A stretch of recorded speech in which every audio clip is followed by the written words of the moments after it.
I love this. I should do this more often. Let's fix my shirt. Sweet. Well, here we are. We had a great night last night. We did, actually. And, we're recovered anyway. Yeah. Well, I'm excited to bring one of my now good friends. It didn't always start out that way.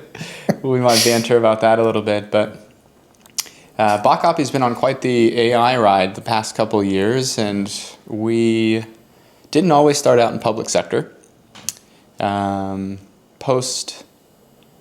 During the pandemic, public sector kind of embraced us with open arms. There were a lot of contact center utilities for pretty much everybody. The government shutting down, and people were confused about their jobs and what to do next. And the government agencies were some of the only places that were available for a call. At that time, they were short-staffed as well. The government agencies were also trying to figure out for the first time how to work remote. And they were getting millions of phone calls, and sometimes it was only staffed with 3 or 4 people. So Botcopy came to the table with kind of an AI chat solution for the government. And thanks to another good friend of mine, we did a previous podcast together, Joel Pingle. He gave me a fun call one day and said the government could really use your help. And that has been such a wild ride. And today I have Greg Caito with me, who's pretty well known in the public sector space. You've been the top sales rep pretty much everywhere you've gone. Well, I appreciate you saying that. I've been around a long time. I'm an old dog, Dustin, so, And so today I'd like to just have a fun chat about government, AI. You've been in the public space or public sector space for a long time. So what have you seen kind of change? How is AI? How are they embracing AI? And just a little bit background on you and some of your accomplishments with Google and Oracle and everywhere you've been. So I'd be happy to. Let's kind of kick things off. It's great to talk to you, Dustin, and knowing the team at Botcopy and seeing where you guys have come from is pretty impressive, and I enjoy working with you a lot. No, listen, I think this is a tough game, and I don't think it's for the faint-hearted. I never did. I started out my career, I was lucky enough to have a great sales manager, Bill Morrissey at IBM, and he told me, it's a funny story, and he said this, the mindset is you should view your competitors as people that are trying to take food out of your children's mouths. That was my introduction to sales in government. I worked for a former governor of New York, and I had never experienced, what it was like outside. I was a lawyer in government, I'm still a lawyer like Joel Pingle. But interesting enough, going to IBM and seeing how things work, it's really, you learn, it's nice to have the name too, and that's great, but it's all your personality and who you buy from. So I was able to go from IBM to Oracle to win a very large state financial system transaction that took years off my life. Sold a lot of PeopleSoft, Siebel, sold a lot of Oracle Service Cloud. Oracle was kill or be killed. That is a very tough environment. Larry Ellison's not known for liking salespeople, and I can assure you that's probably true. Yeah. But you build a reputation, and then we went to when I went to Google, it sort of coalesced because I'd been around so long. I think, you mentioned the pandemic. I'd love to tell you a little story about how that ties into, people buy from what they like and they trust, if you'll let me. Do it. That's what we're here for. Dustin's absolutely right. Like during the pandemic, everything broke, including the unemployment system in New York State. And I'm fortunate enough to where I had just gotten to Google in October 2019. And then the pandemic hits. People are calling, and everybody's laid off. Nobody can go to work. People are calling the call center in New York, and they're not getting answers because Verizon was overwhelmed and the system was running on a very old mainframe that hadn't been updated in 20 years. And I got a call from someone important in Andrew Cuomo's office, and they said, can you guys do this? Can you fix this, Greg? And I had just gotten here, and I go, of course. I said yes. The answer is always yes. People don't understand. Can you go to the moon on Tuesday and fly around and orbit and come back? Yes. The answer is yes. You can do that. Yeah. Because when a customer calls you and they're this desperate, you do not want to say no. I want to have a product team time out there for all the product guys or girls listening to this podcast that are probably pissed off when I say yes all the time. I know we put a lot of heat on you.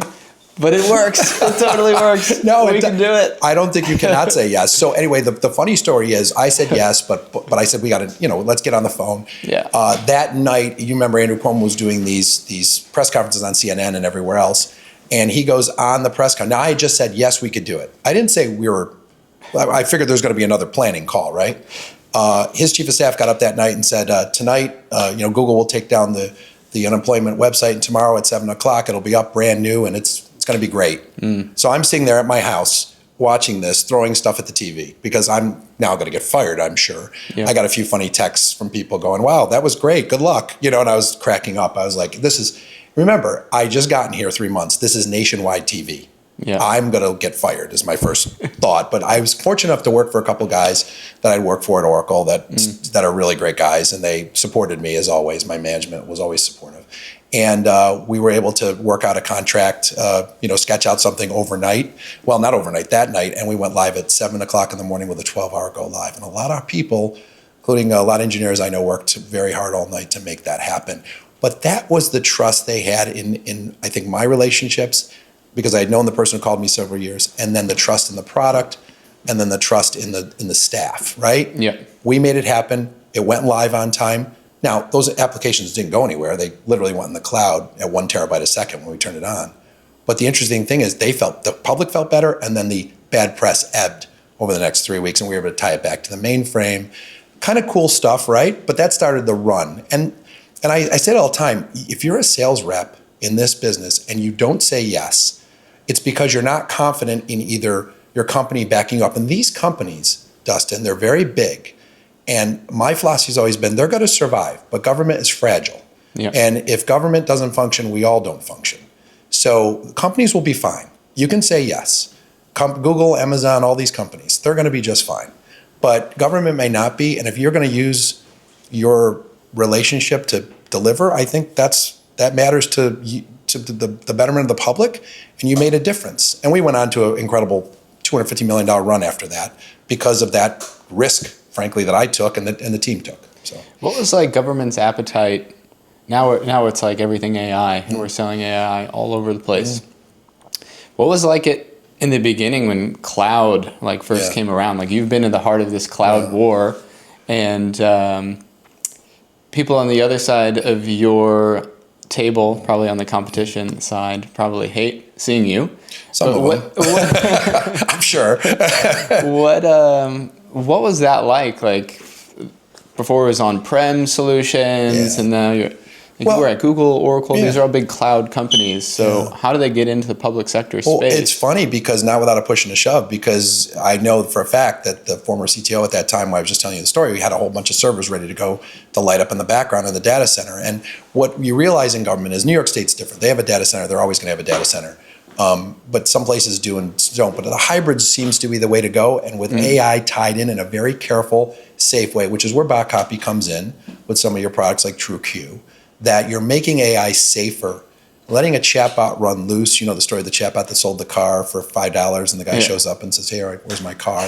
I mean, these things that wasn't me. Yeah, these generative bots are easy to, without any grounding, are easy to fool. And I think to me, the slow but sure, principled, regulated way that Governor Hochul's done this, the federal level they've done some of this. So I think it's smart to regulate it in a certain way. And I think if it's safe, it's good for government because government should be safe. So, And for those who don't know about our product TrueQ, it does just that. It's a regulation tool for AI. So we like to position it as workflow management for big teams who want to embrace AI. Obviously, bot copy is a little more focused on the contact center experience. But people who are in the contact center and then also the customers who are talking to the contact center want one thing. They want the right answer. They don't really care about variants of that answer. Right. We use AI like Gemini or ChatGPT on a personal level for a lot of creative stuff. Writing an email, a book, which Caito and I might be doing. No, that'll be scary. I hope someone will publish it. But those are really, really powerful tools, and I encourage everybody listening to, if you're not using them for work, you better start because they're quite helpful. But from the contact center perspective, we just want the right answer. If you're open at 8, we want to know you're open at 8. We don't need to know 10 different ways to tell us that. And so TrueQ, when you plug in, whether it's your existing call transcripts or chat transcripts, or if you have live chat running, if you have web pages or PDFs, just plug it in, and our AI is kind of generating question and answer pairs for your teams to approve. And once approved, it's now the source of truth that the AI is going to abide by. And while kind of seemingly simple, it's having a really big impact. We were on a call yesterday with New York's ITS team. Great, and great, they even people. said first thing, and it means a lot to me as a technology founder when a customer like that says this is a really, really powerful tool for the government. Yeah. And thanks to you, Well, it's been fun working with you to have those kind of meetings. And I try not to get too hyped up, man. You got to be cool. I mean, people can sense on the other end, are you after the PO or are you after the helpful partnership route? Yeah. I used to work with people, they wouldn't get out of bed unless there was a PO. And you're like, guess what, guys? There's not always going to be a PO in your future. Your customer needs something, the POs are going to come. You got to be that reliable person who's always there. Now, I'm crazy. I answer my phone at all hours. And, people know that if you call me at 10 o'clock at night, I'll probably answer on the first ring. And some people think I'm sick because I actually want them to call me at 10 o'clock at night. So I used to try to play golf, and I would pray for a crisis so I didn't have to finish the round because I was so terrible. But I think, if you're going to be in this game of AI and things are moving so fast, that you probably want to be a really reliable sales rep. And it's hard because so much of this is sales is a contact sport. And so much of it is, people's egos. And some people's egos are very fragile. And my philosophy has always been, I'm not worried about what my competition is doing. I'm worried about what I'm doing because that's what I can control. And I never worry about, when I was at Google, I never worried about AWS or Microsoft, who now, by the way, are my friends now, which is great. So never thought I'd see that, but it's nice after 25 years of fighting with Microsoft. But I think the interesting thing is the ego. And I noticed, and Dustin, you and I had this conversation, it's a lot of ego in a certain age bracket, and mostly guys. I hate to say it because I'm a guy, and sorry guys out there. A lot of the women sales reps, I think, work with less ego and more get it done attitude. Yep. And I think, that lack of, you don't want to be lazy. You want to be motivated, and you want to be up. And I think if you do that and you give your customer a partnership, I think you're always going to get POs. You're always going to be successful at this business. But if you look at it short-sighted, or you only care about where's the order, because a lot of sales managers, they'll be like, the sales management job, not to digress, sorry, sales managers. So I've had 4 really amazing managers out of 27 years, 4. That's it. So I've had really bad ones, and I've had excellent ones. I'll tell you a quick story about one of the best sales managers I've had, Brian Howe, at Oracle. Brian had a funny way about him. He just said, let's get everything out of the way so you can go be successful. But one year for Christmas, he sent all his reps blank checks. I'm not kidding you, blank personal checks signed with a Christmas card. Now, I don't know if this was a test. I didn't know what it was, but I wrote it for $150 and went out to dinner. I know a guy who wrote it for $1,000. I was like, I think he got fired eventually, but that was sort of a test. But Brian did that for his people. I thought that was amazing. I don't think anybody would ever do that today. I don't think anybody did it back then. We went to dinner last night. I know your dinners cost more. Yeah, they do. They did. Now they do. Yes. Yeah, they do. Yeah, now I can. Yeah, exactly. Last night was a little tough, but I could tell you that is an example of an amazing sales manager that gets everything out of your way. Oh, I'm sorry, everything's not in Salesforce. Oh, my apologies. All the notes aren't correct, but guess what? I'm closing a deal. If you're closing a deal, then who cares about Salesforce? I understand we've got to track all this stuff, but by the way, if that's your end-all be-all, if all you care about is updating Salesforce, you're not a good manager. Yep. You should be caring about your people, helping them succeed in a company, and care for your A players, because those are the ones that are going to take you, and Bs too. Those are the ones that are going to take you places. And, if you don't do that, and just be honest. I mean, you can't be honest today sometimes because we're all so politically correct in these corporations that you can't say, I don't do focus time. And those of you that do focus time, God bless you, do it. I always say you got to focus on sales, not focus time. So, I think a manager matters, and I think there are so many bad ones today, and that's why I never went into management, because I didn't know if I could do it. I think I could probably do it now in the right setting. But there are so many bad managers, but the good ones always stand out, just like teachers you had when you were in high school or college. So, yeah, I mean, just a little anecdote I thought I'd share with you about the acumen of some managers today. It's not amazing. In government sales, what do you think are like the three most powerful things in order to get like a deal across the table? Oh, okay. Like, how do you source them? How are you finding them? Well, like a lot of the times for us, it was around, like bot copy as a technology is amazing. Yeah, it is. But if you can't purchase it, it's worth a damn.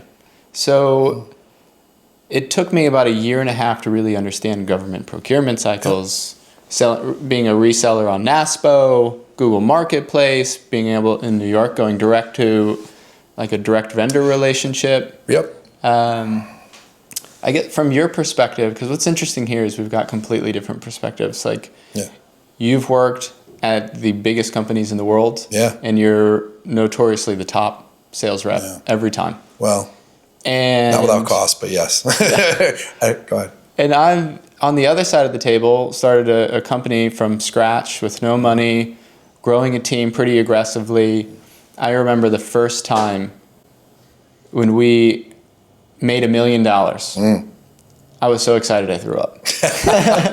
I was like, we did it. Yeah. And it was such an accomplishment. You got to tell the story of when we met too, by the way, at some point, but keep going. And I have this perspective on how to get a smaller technology company into government. You got a lot of people who don't believe in you.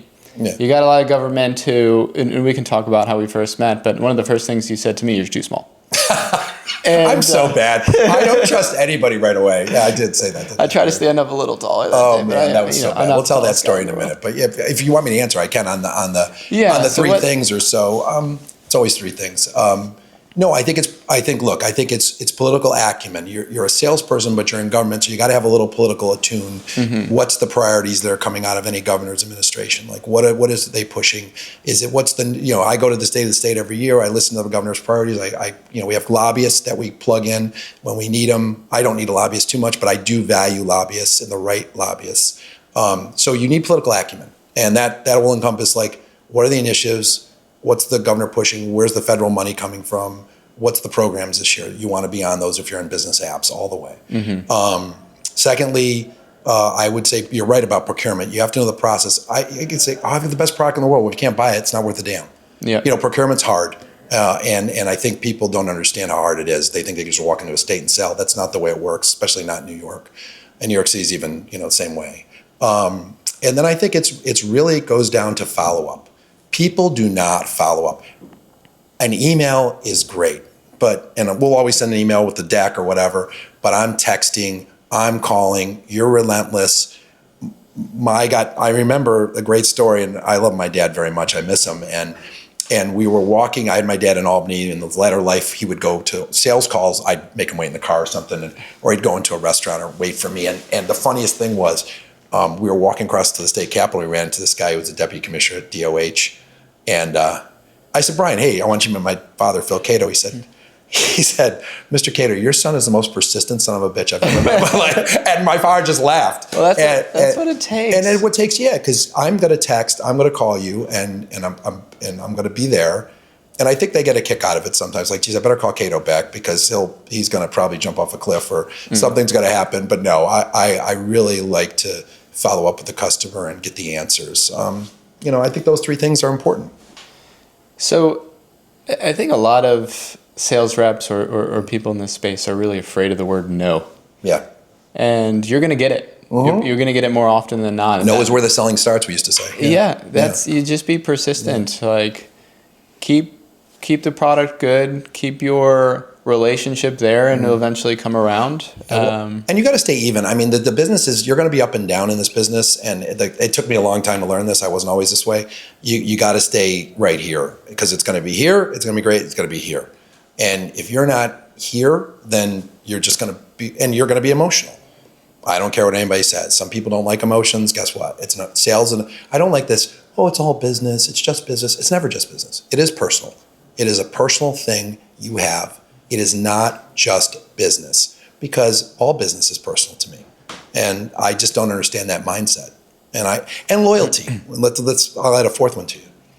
You want loyal people around you in these companies or in your relationships in your colleagues, because loyalty, and I had a great, amazing guy, Mark Johnson, who's no longer with us, who told me that loyalty is all that matters in this business. And I think he was absolutely right about that. And there's a lot of disloyalty, backstabbing, jealousy, and everything else. And those things, they're going to happen. But if you surround yourself with like the most loyal people, and I've been places where I've gone where I know people are loyal to me, they've called me, hey, come over here now. People come with me because we've just had a history together, a shared history. So I think loyalty is important. What do you do? So you've got a product. You were previously at Google. That's where we kind of met and everything. Yeah.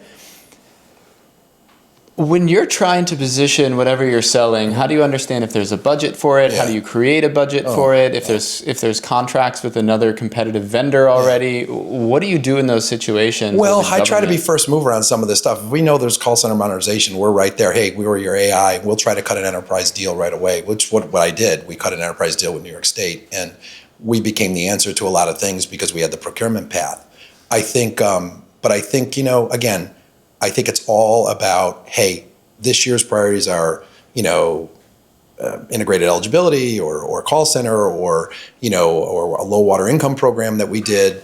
These things are all the priority. We know there's funding, and these are in the budget. I mean, you can check the agency's budget with your lobbyist and whatever, and then sometimes I'll have them do a briefing on, hey, what's the hot topics in the budget this year? And, and meet with the budget director. I've met with the state budget director many times and his deputy. They would say, we were able to put Governor Hochul on Gmail, which was not easy and was to me a big risk, but we did it. And we came there with a bunch of people and stayed there to make sure they were okay for 3 weeks or more, live on site, office hours for $200,000 of revenue. Honestly, was it worth it? Yeah, because we had the governor on Google Mail. Everybody else was on 365. It's not a bad thing. Because she wanted at the time it was a more secure choice. So I think, Dustin, it's all about, making sure you have the right information's key. Talk to a lot of people. I love information, and I try to have the best information I can. I talk to everybody. I know people are like, they probably listen to this and go, Caito calls everybody. I do call a lot of people because either I'm trying to find out information or I'm sharing information or sometimes I just want to know what they know or they need to know what I know. These are friends of mine though. So what are you hearing? What are you hearing? What are you hearing? Or I'll hear something. Sometimes you got to keep it to yourself, but sometimes you want to ask other people, what are they hearing too? So in the cloud ecosystem, you've got Microsoft, Azure, AWS. They all follow a very similar, they've got their own products, they've got a service partner network, and a lot of them, like Google, has an ISV partner, which is independent software vendor. We're a build partner, but what is that from a sales, like as an FSR or a sales rep at Google, what is the appetite or how do they look at those partnerships? Do they feel like they benefit them? No, do they understand them? Yeah, I think everything's comp driven. Somebody once told me you're coin operated, right? And that's kind of what you are in this business. So if they make it easy, these vendors make it easy for you to get paid. Like not every state has a marketplace or something. And the rep is motivated by what's paying him or her, right? Yeah. So if it's nice if somebody has a relationship to help. Now, unfortunately, I've been doing this a long time. I can count on one hand the times where somebody brought me a deal sort of teed up, maybe twice, maybe three. But for somebody like you, now remember when we met, and you got to tell the story because this is great. So Dustin appeared at every event I was at. I don't know how were you following me? Oh, yeah, probably. Yeah, did you have GPS? Did you stick an AirTag in there? I'm not going to tell you my secrets. He shows up, folks. He shows up everywhere. So I knew Greg was. It's just insane. I knew Greg was the top dog, and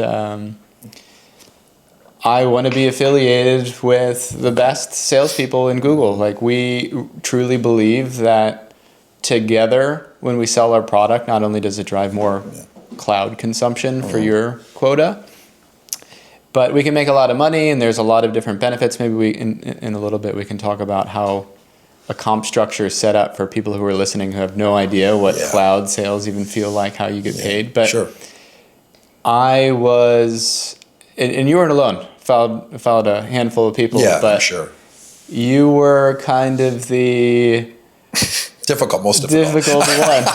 I was a difficult child too, Dustin. I know that'll shock you. Yeah. Yeah, you were everywhere, and I kept saying, "Where is this kid? Who's this kid?" I mean, and I love you, but I was calling you a kid. And I don't mean it in a bad way, but I was like, "Why is this kid still here? What does he want?" I go, "I know you're too small. Look, hey man, what do you?" And I know I was like, It was at Google Next where I was finally pulled you aside, and I was like, "We're gonna work together." Yeah. What did I say? You're like, "You're too small." Did I say anything else? We'll see. Just we'll see. Yeah. And then you walked away, and I think I saw you in New York a few weeks later, and I was like, "I'm telling you, I'm gonna figure this out." You did. And I'll never forget, because I was always super close with our good friend Mikey. Oh, Snodgrass, yeah. He's the best. Yeah. Mike and I had done actually a workshop together. He was helping Sarah Mixdorf and Joel's team, and he kind of sucked me into understanding how Google not only has sales reps, but they also have customer engineers. And so I had kind of him as an ally, and then he became your CE. Yeah, yeah. And it was only like a month after that you called me, like, "I'll give you a shot." I was like, "That's all I need." That's so bad. That's so bad. Like, I'll give you a shot, kid. You got your shot. You could have been a contender. You could have been a contender. No, I think that's fine. Well, two things, because I know we're limited time, but I got two things. We'll answer your question. But yeah, no, persistency. You were persistent, so it paid off. I mean, look, I'm a pain, but I meet somebody, and unfortunately, I always size them up pretty quickly, or her, and I'm like, all right, what's going on here? Because I get a lot of calls from people that just, my father used to have a saying, make a lot of deposits, you can make some withdrawals. You make too many withdrawals, you're overdrawn. And I get a lot of calls, people want stuff, and I get it. And I'm happy to do it as long as it's mutual. But you said about comp, and we were talking about comp driven, and look, I got smaller. I love being at Databricks, and let me put a plug in for my current company, because honestly, we have such a great team there. And I'm working for a guy, Mike Daniels, who brought me to Google, and Mike's a class act for a lot of years. And but I think the big cloud companies, this is what happens in all these companies. They need to build a business. They're not profitable. Yeah. Google Cloud was losing money, right? So then they're paying everybody. Like, here's go sell, and we're going to pay you on bookings, and we're not going to worry about consumption. And bookings was everything. What does that mean? So there's two buckets usually in any big cloud company, and even the little ones: bookings and consumption. Bookings is when the deal actually, PO comes in, you book it. My history is always, I'm a bookings guy. I want to get paid 30 days after we get the order, because I generally have something I'm going to buy, I'm sure, or do something with her, pay for college, which I did. So and then you have another bucket, consumption. Well, a lot of the cloud companies, when they first start out, they're not making money right away. It's a money-losing game. And you're paying on bookings more because you want to get everything out there, and that leads to consumption. So what happens is, after 4 or 5 years, they start making money. This happened at AWS, I'm sure, Microsoft, and then Google. They flipped the model to where now it's 80% is consumption, maybe 20% is booking. So let's say you book a $17 million deal. Well, you're only going to get paid on 20% of that 17 million, and then at your base rate, depending on your quota, and then it's got to burn, and the burn number is generally big. And in government, they don't always burn quick. Why do you think that is? Well, because they don't have staff or other priorities, and they got to get stuff up and running, and they generally underburn. So now you're looking at a burn number. You're not going to get, you don't get really acceleration. Remember, you have accelerators when you get over these numbers. But if your burn number was 25 million. Well, guess what? You're probably not going to get that to the end of the year, so you just got to make your number. And my worry for these companies now is they just want reps to make their number, which breeds mediocrity. If you want a mediocre sales rep to just make their number, I'm not interested. You want them to blow it away 4 or 5 times, and you want them to be incredibly successful, so they'll tell other people and they'll come work for you. But unfortunately, what happens is the script gets flipped. They want to do more stock. It's great. Stock's great. I love stock. Cash is king, though. Sorry. Yeah. And I think for me, the model changed at Google. The model changed everywhere. And being in a smaller company is probably where to make money now. And before they go public, like an IPO or something even like bot copy, where you can go exit at some point. And I think that's where the money's going to be made now. It's not going to be at the big cloud companies, because the numbers are going to be so big. And look, I'll leave you with this another really thing. I think you gotta like at IBM they had a term the wild ducks. You know, some sales reps are wild ducks. Mm-hmm. Are you a wild duck? Well, I'm extremely, but I think I don't fit the mold. I know a lot of people that don't fit that. I have a lot of friends that. Yeah. There's a few people. There's one woman in particular that I think is an amazing sales rep that I know. A couple other guys that I think are just really top of their game, but they don't fit into the mold of they're not like vanilla. And I'm not saying everybody is, but we should celebrate people that aren't vanilla today. And unfortunately, safety is the model at these big corporations. They don't want anyone who's quote unquote out of their model. And that's why I don't last probably 5-6 years at Oracle. I was 10, but for me, I get bored. Yeah. And when it gets big, I'm done. And we built that business from $0 to $250 million. And I don't know, I just felt like, it was a good moment in time. If you want to accelerate your business, then you need to hire some wild ducks. Yeah. I mean, I hate to say it. Maybe the wild duck needs to go to another place after 4 or 5 years, but you should celebrate these people. They should not be, there's no participation trophies in sales, and I worry sometimes that's what we're doing. Yeah. And it's unfortunate. So when you talk about like burn and consumption for people who are interested in joining the bigger clouds or taking on sales, what does that actually mean? Because you've got thousands of products. Yeah. Most of them are, the pricing model around them is around consumption. Mm-hmm. But for those who don't know what that even means, like what are they consuming? How does that work? Well, yeah, they're consuming the cloud. I mean, everything's running, and so you're running something in their instance of the cloud that sits in AWS, Google, or Microsoft, and it's running and it's burning at a rate, and it's tracked inside that cloud, and it's all usage, and it allows the customer to look at the usage too and then dial it up or dial it down. So think about it. You're getting comped on consumption, but the customer is dialing up and down. Yep. You don't control that. It's almost like a utility bill. It's a utility bill, and I don't want to be paid like a utility. And I think, for me, it's a bookings game. If you book deals, there's usage, there's a footprint.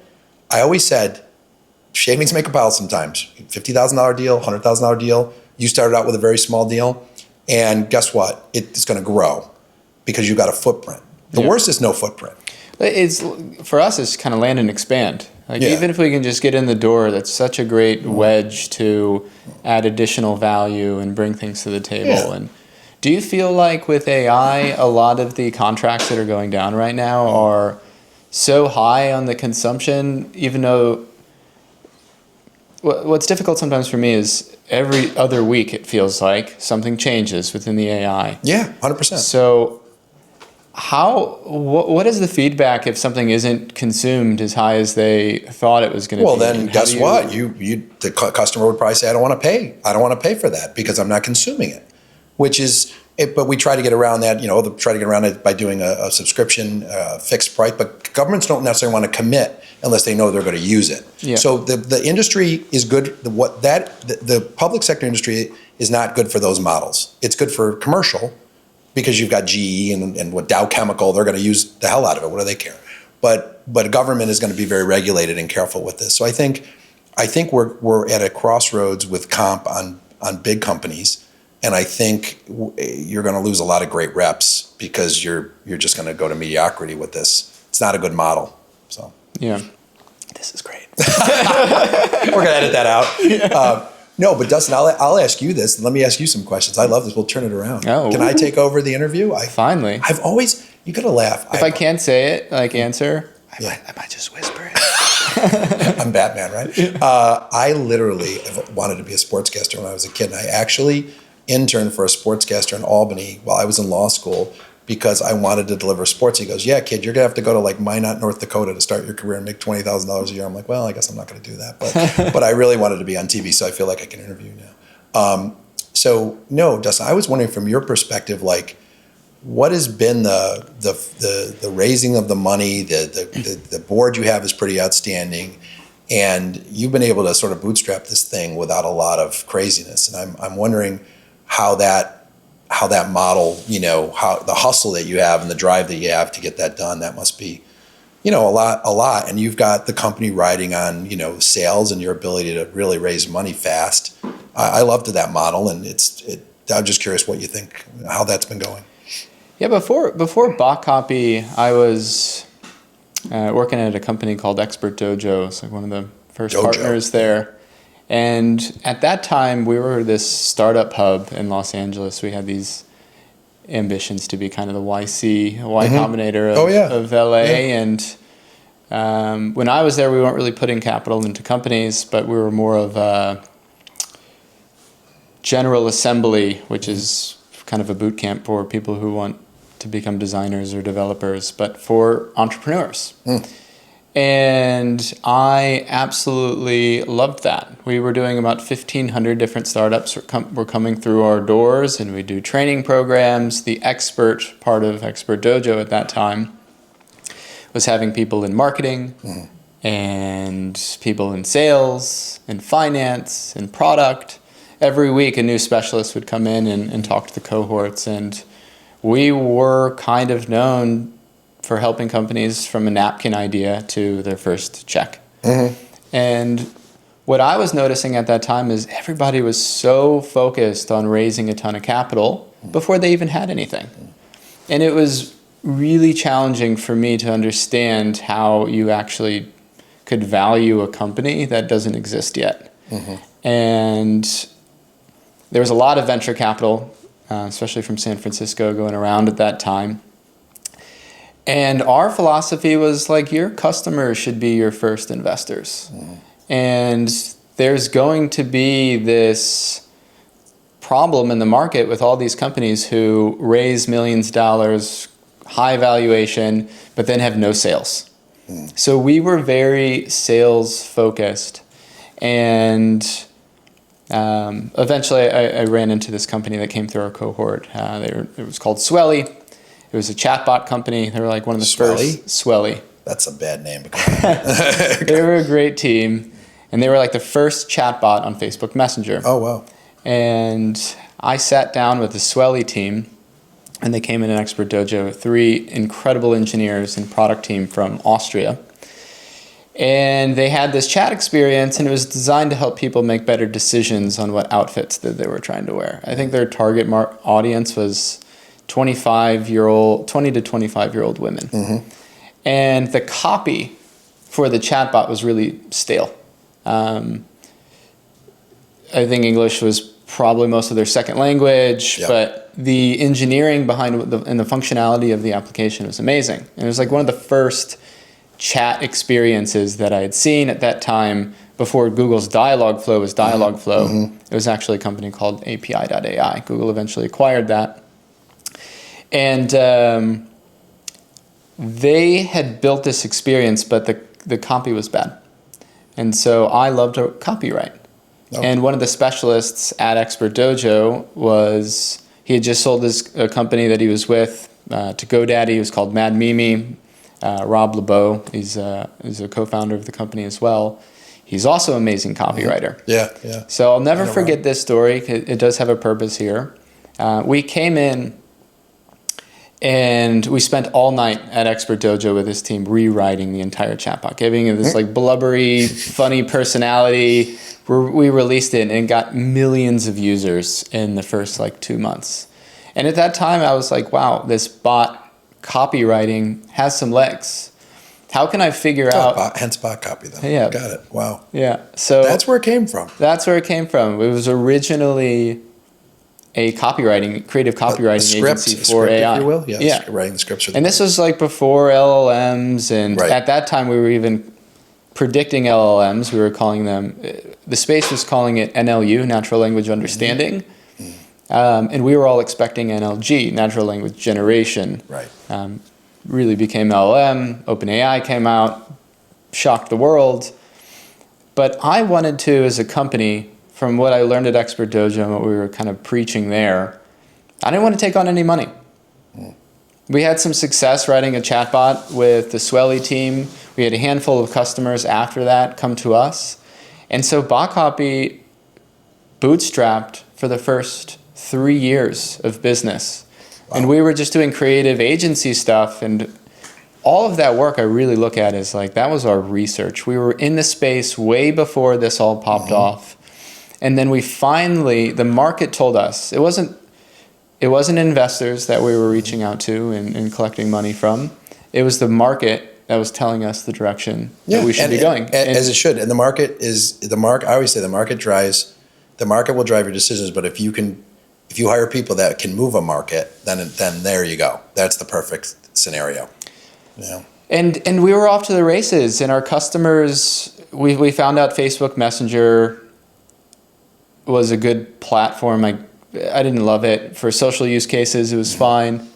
I never use Facebook. I'm not on Facebook. Voice speakers were out, like the Alexa, Google Home, all those things. They're still around, but people were building cool applications on there. But at the end of the day, people realized most users just want to listen to music on the speaker. That's right. And here we are pitching $50,000 to $100,000, like, it can help you with sports or your homework. And we were like, no, people, it kind of fell off. But what didn't was web chat. Yeah. There was no easy way, and I love you for this, because you're like, the bot copy is the easy button. I was like, we should copyright that. Yeah, we should. But there was no easy way to take really, really powerful AI tools, Azure, Google, AWS, spending billions of dollars on AI, and bring it to the website. There are other obvious platforms, like those social ones, the speaker. Everybody's used to a phone, so phone is a platform. But there was no easy way to get a chat messenger on a website that was actually backed and powered by these AI companies. So we collectively had enough money as an agency to say, we're going to stop doing service work. It's good. We've learned a lot from it, but here's the opportunity it's really wanting us to go. And we created the first Dialogflow SaaS model for website deployment. Wait, that is and you and I know what that is, but most people don't. It's Dialogflow. Well, there's a lot of AI agent building tools within the Google sphere. Dialogflow's gone through a lot of iterations since API.ai. It was ES, then CX, and now there's playbooks. It is a grounded way to do things. And look, here's the thing I would tell you, that the AI, we don't even know where we're going. No one knows, but where we're going is probably not a great place. Yeah. I mean, this is what I worry about. And I think, you're going to have a lot of people that, you're not going to need. I mean, the skills level is not going to be needed. And I see this in the legal profession, paralegals, and some. That's a little bothersome, to be honest with you. My view of this in government, though, and what you sell and what we have all sold, is to empower a union workforce, empower the government to do better, and help educate. We were fortunate enough in New York State to have a union workforce that wanted to learn AI and embrace it, and it enhances their skills for promotion and other position. And I think you got to say, if you're on the safe side of AI, you're on the winning side of AI. If you're on the unsafe side, then it gets a little scary and people get threatened. Yeah. And I think it's no different than the Industrial Revolution. And for me, I think we're in a good spot selling to government. I think the private entities will take it to another level over the years, but I like where bot copy comes from and that easy button. And I would always tell you this, that if you're a salesperson, since we're talking about how to be a good salesperson, because I allegedly have this, you definitely want to frame your competition in something like funny, that's not funny, the easy button, but I used to call one of my competitions the insecure cloud, or like or if they had an outage, we'd say, oh, we up to that, just stuff like that, and do it in a tongue-in-cheek way. You would never post that kind of stuff. Never, no, not at all. No, I've improved my posting skills. I've been counseled by a good friend of mine, so I've tried to improve my posting skills on LinkedIn. I try to be a little edgy. I remember somebody at Google saying, I could never post with you post. Yeah, you know what? I'm sorry. It's a competition. We're not all holding hands every day in sales. I mean, I get it. You got to have a little fun with this stuff. Yeah. Google's had outages. Post it. I don't care. I mean, everybody has an outage. But, but if you can have a little fun with it and it gets views, then fine. Just don't be like crazy. But, I just think you have to be creative in sales. Don't be boring. Yeah. There's so many boring sort of stories you could tell, and you can't be boring. And I don't think good salespeople are boring. So, with AI's impact on, so in a sales, you got like pre-sales, you close the deal, kind of post-sales.